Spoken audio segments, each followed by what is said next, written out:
अस्सलाम वालेकुम दोस्तों, welcome to my YouTube channel learn with Usman. अच्छा दोस्तों, पाकिस्तान पीएम में लॉन्ग कोर्स में अप्लाई करने के लिए क्या क्वालिफिकेशन कितनी रिक्वायर्ड है और मेरिट क्या है। बेसिकली पाकिस्तान पीएम में लॉन्ग कोर्स में आप after intermediate after 12 year of education आप अप्लाई कर सकते हो विद एटलीस्ट 60% ऑफ मार्क्स। अगर आपके 60% मार्क्स हैं तो आप अप्लाई कर सकते हो, आप अप्लाई करने के लिए एलिजिबल हो जाते हो। और दूसरी इंपॉर्टेंट चीज़ ये है कि कुछ लोग सोचते हैं अगर आपके कम मार्क्स हैं तो आप अप्लाई नहीं कर सकते, या अगर कम मार्क्स हैं तो आप सिलेक्ट नहीं होगे। ऐसा भी कोई इशू नहीं होता। मेरिट मतलब मैटर करते हैं, मार्क्स मैटर करते हैं, ये नहीं कि मार्क्स बिल्कुल भी मैटर नहीं करते। मार्क्स मैटर करते हैं। अगर आपके मार्क्स कम हैं तो आप अपने दूसरी चीज़ों पर फोकस करें। अपने फॉर एग्जांपल फिजिकल टेस्ट हैं उन पे फोकस करें। उसके अलावा जो ISSB में टेस्ट होते हैं, जनरल नॉलेज होता है, इन सब चीज़ों पे अगर आप बेटर होंगे, बाकी लोगों से बेटर होंगे तो ज़ाहिर सी बात है आपको प्रेफरेंस दी जाएगी। अगर फाइनल मेरिट लिस्ट में जब मेरिट बनता है तो आपके हर चीज़ के मार्क्स काउंट होते हैं। अगर मैट्रिक के इंटर के मार्क्स का भी एक मतलब उसका पॉइंट मिलता है आपको, लेकिन अगर आपके फिजिकल में बाकियों से अच्छे हो जाते हैं, अगर दूसरी चीज़ों में बाकी चीज़ों से अच्छे हो जाते हैं तो आपको ज़ाहिर सी बात है आपको प्रेफरेंस मिलेगी अगर आपको मेरिट हाई हो जाएगा।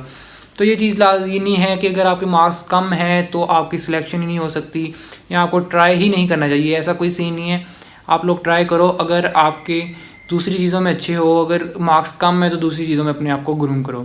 तो बाकी अगर आप लोग अप्लाई करना चाहते हो तो मैं कहता हूँ कि मार्क्स कम हैं, इस चीज़ की टेंशन नहीं लेनी चाहिए। अक्सर लोग ये सोचते हैं यार मार्क्स कम है, मार्क्स कम वालों की सिलेक्शन नहीं होती। ऐसा भी कोई सीन नहीं है, मार्क्स कम वालों की भी सिलेक्शन हो जाती है। बाज़ ऐसे होते हैं कि अच्छे मार्क्स वाले रह जाते हैं और कम मार्क्स वाली की सिलेक्शन हो जाती है। ऐसे कोई रीज़न नहीं है, क्योंकि वो सिर्फ एक चीज़ पे मैटर नहीं कर रहा होता। पीएम में लॉन्ग कोर्स में बहुत सारी चीज़ें देखी जाती हैं। आपका मार्क्स देखे जाते हैं, आप उसके मैट्रिक इंटर के मार्क्स के अलावा आपके फिजिकल टेस्ट जो होते हैं हर चीज़ के। आपकी जो रनिंग होगी 1.6 किलोमीटर रनिंग है जो आपने तकरीबन 7 से 8 मिनट में कंप्लीट करनी होती है, और उस रनिंग में आपको देखा जाता है कि किस नंबर पे आप आते हो। जो टॉप 10 में आते हैं उनको उस चीज़ के मार्क्स मिलते हैं, सिटअप पुशअप्स, और उसके बाद आपके पुलअप चिनअप होते हैं उसके मार्क्स मिलते हैं। उसके बाद आपका जो इनिशियल टेस्ट है उसमें आपके अगर अच्छे मार्क्स हैं बाकियों की निस्बत, वो एक चीज़ काउंट होती है। उसके बाद आपको मेडिकल के अलावा ISSB जब आप देने जाते हो, ISSB टेस्ट देने जाते हो, वहाँ पे बेशुमार आपसे टेस्ट लिए जाते हैं। वो आपको हर चीज़ आपकी देखी जाती है, आपका कॉन्फिडेंस लेवल चेक किया जाता है, आपका जज्बा देखा जाता है कि उसके आपका इंटरव्यू में आप किस तरह का बिहेव है वो देखा जाता है, आपकी हर चीज़ देखी जाती है। उसके बाद फाइनल में जब मेरिट लिस्ट बनती है, कुल आपकी एक लिस्ट बन जाती है। एक उनके पास सामने लिस्ट पड़ी होती है, कंप्यूटराइज लिस्ट होती है, उसमें हर चीज़ के मार्क्स काउंट होते हैं कि आपका फिजिकल में क्या मार्क्स थे, आपके इनिशियल में क्या मार्क्स थे, हर टेस्ट में कितने मार्क्स थे, इंटर में कितने मार्क्स हैं, हर चीज़ को उन्होंने काउंट करके एक लिस्ट बन जाती है। उस लिस्ट फाइनल मेरिट लिस्ट में उस लिस्ट को काउंट किया जाता है। अगर आप ISSB क्लियर हो तो मैं उसके बाद का आपको बता रहा हूँ। उसके बाद आपकी एक लिस्ट बनती है ISSB में जिस टेस्ट में जितने मार्क्स हैं, इंटरव्यू में आपको कितने मार्क्स मिले हैं, उसके बाद इनिशियल इंटरव्यू में कितने मार्क्स मिले हैं, इनिशियल टेस्ट में फिजिकल में हर चीज़ में कितने मार्क्स मिले, एक लिस्ट बन जाती है। उस लिस्ट पे ये क्योंकि अक्सर लोगों का ये बहुत बड़ा इशू है, लोग कहते हैं यार हमारा ISSB भी क्लियर हो गया। ये उनकी बात कर रहा हूँ जिनका ISSB क्लियर हो जाता है और फाइनल मेरिट लिस्ट में नाम नहीं आता। वो कहते हैं यार हमारा ISSB भी क्लियर हो गया, ये तो चलती ही सिफारिश है, सिफारिश के अलावा हम सिलेक्ट ही नहीं होते, सिफारिश के अलावा कोई और सिलेक्ट नहीं हो सकता, सिर्फ ऑफिसर्स के ही बेटे ऑफिसर बन सकते हैं। ये बहुत बड़ी मिसअंडरस्टैंडिंग है। इसका मैटर ये कह रहा होता है कि आप लोगों ने जितने भी टेस्ट दिए होते हैं हर टेस्ट की नंबरिंग की जाती है। उस नंबरिंग के हिसाब से आपको देखा जाता है कि किस टेस्ट में कितने नंबर है। रनिंग में अगर आप फॉर एग्जाम्पल आप रनिंग में लास्ट पे आते हो लेकिन आपको टाइम के अंदर आ जाते हो, वो भी बहुत फ़र्क है। ये चीज़ नहीं है, अगर आप टाइम पे भी आ जाते हो लेकिन आप रनिंग में आते लास्ट पे हो तो आपका उसके मार्क्स कम हो जाते हैं।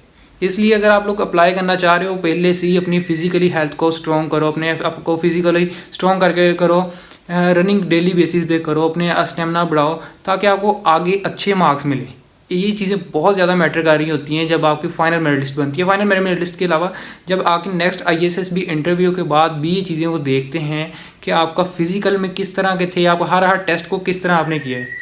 तो आपकी अगर इंटरव्यू में हल्की सी माइनर सी गलती तभी उसी सूरत में कभी माफ़ भी हो जाती है कि अगर आप बाकी जितने भी टेस्ट दिए हैं वो हर चीज़ में आप अच्छे हो, क्योंकि आपका हर चीज़ देखी जा रही होती है। मेंटल लेवल क्या है, जनरल नॉलेज लेवल क्या है, आपका इनिशियल में कितने मार्क्स हैं, और उसके बाद आपके फिजिकल टेस्ट में कितने मार्क्स हैं, पुलअप चिनअप्स रनिंग में कितने मार्क्स हैं। हर चीज़ में अगर आप फर्स्ट आ जाते हो, आपके चाहे मैट्रिक इंटर में भी मार्क्स कम हो, आपके मेरिट लिस्ट में वैसे ही जाहिर सी बात है जहाँ पे इतनी हर छोटी छोटी चीज़ का वो बन रहा है, मेरिट बन रहा है। तो आप जब मैट्रिक इंटर के मार्क्स कहाँ रह जाने हैं, वो आपकी जब फाइनल मेरिट लिस्ट बननी है ना, तो वो मैट्रिक इंटर के मार्क्स पीछे रह जाने की उनकी ज़रूरत ही नहीं आपको पड़नी है। अगर आप लोग टेंशन ले रहे हो ना मेरे मैट्रिक के इंटर के मार्क्स कम है, उनकी ज़रूरत भी नहीं पड़नी, वो पीछे रह जाने। जब आपके फिजिकल, आपके मेंटल, आपके जनरल नॉलेज, आपका हर चीज़ इनिशियल अच्छा है, तो जब फाइनल मेरिट लिस्ट बननी है आपने वैसे ही टॉप पे चले जाना है। तो मेरा आप दोस्तों को सबको ये मशवरा है, जो लोग पाकिस्तान बीएमए लॉन्ग कोर्स में अप्लाई करना चाहते हो, एज ऑफिसर, आप ऑफिसर बनना चाहते हो पाकिस्तान आर्मी में, उसके लिए आप अपने मेंटल हेल्थ को अच्छा करो, अपने जीके जनरल नॉलेज आपका अच्छा होना चाहिए, आपको उनको जवाब देना आना चाहिए। वो क्वेश्चन करते हैं एक पॉजिटिव आंसर, पॉजिटिव माइंड के साथ आप कैसे जवाब देते हो। उसके अलावा आपकी रनिंग, फिजिकली हर हिसाब से आप बेस्ट हो गए, आपको वो क्यों रिजेक्ट करेंगे। उनका दिमाग नहीं ख़राब, वो ये सवारी वाला सीन ये भूल जाएँ, ये बहाने होते हैं। तो ऐसा कोई सीन नहीं है, आप अप्लाई करो, आपको फाइनल मेरिट लिस्ट में भी इंशाल्लाह नाम आ जाएगा। उसका यही आपको मैंने पूरा बता दिया। एक फाइनल मेरिट लिस्ट जब बनने से पहले, जब आपका सारा डाटा क्या है कैलकुलेट कर लिया जाता है, वो जाता है GHQ जो मेन हेडक्वार्टर है पाकिस्तान आर्मी का, वहाँ पे जाता है। वहाँ पे आपका काउंट होता है कि किस मेरिट लिस्ट पे आपने, कि कौन किस मेरिट पे आ रहा है, कौन किस मेरिट पे आ रहा है। फिर उसमें जितने लोगों की वैकेंसी होती है, उस हिसाब से जो टॉप पे आ रहे होते हैं, जिनका मेरिट अच्छा होता है, मेरिट हाई होता है, उन लोगों को सिलेक्ट कर लिया जाता है, उन लोगों का फाइनल मेरिट लिस्ट में नाम आ जाता है। बहुत कम लोग होते हैं जो रिजर्व्ड रखे जाते हैं, और वो भी मैं कहता हूँ लकी लोग होते हैं, हत्ता कि उनका मेरिट लो होता है, लेकिन वो लो मेरिट में रिजर्व्ड बेस पे थोड़े से कुछ लोग रखे जाते हैं। उनका रिजर्व्ड का मैं आपको पूरा बाद में, अगर आप लोगों को जानना होगा कि रिजर्व्ड जो होते हैं उनका क्या सीन होता है और उनको कब बुलाया जाता है और उनकी ट्रेनिंग कब होती है, उसके बारे में मैं आप लोगों को बता दूंगा। लेकिन उसके लिए एक सेपरेट वीडियो बना दूंगा, क्योंकि वो एक लंबा टॉपिक है, उस पर एक अलग डिस्कशन शुरू हो जाती है कि वो क्या, किस तरह रिजर्व्ड को कब बुलाते हैं और क्यों बुलाते हैं, और रिजर्व्ड क्यों रखे जाते हैं। वो सब मैं आप लोगों को एक सेकंड वीडियो में इंशाल्लाह बता दूंगा। अगर आप लोग चाहो तो मुझे कमेंट सेक्शन में बता सकते हो। उसके अलावा आप लोगों का अगर कोई क्वेश्चन हो तो आप लोग वो भी मुझे से कमेंट सेक्शन में पूछ सकते हो। और फिलहाल आज की वीडियो के लिए इतना ही। चलिए दोस्तों, अल्लाह हाफिज़, मिलते हैं नेक्स्ट वीडियो में।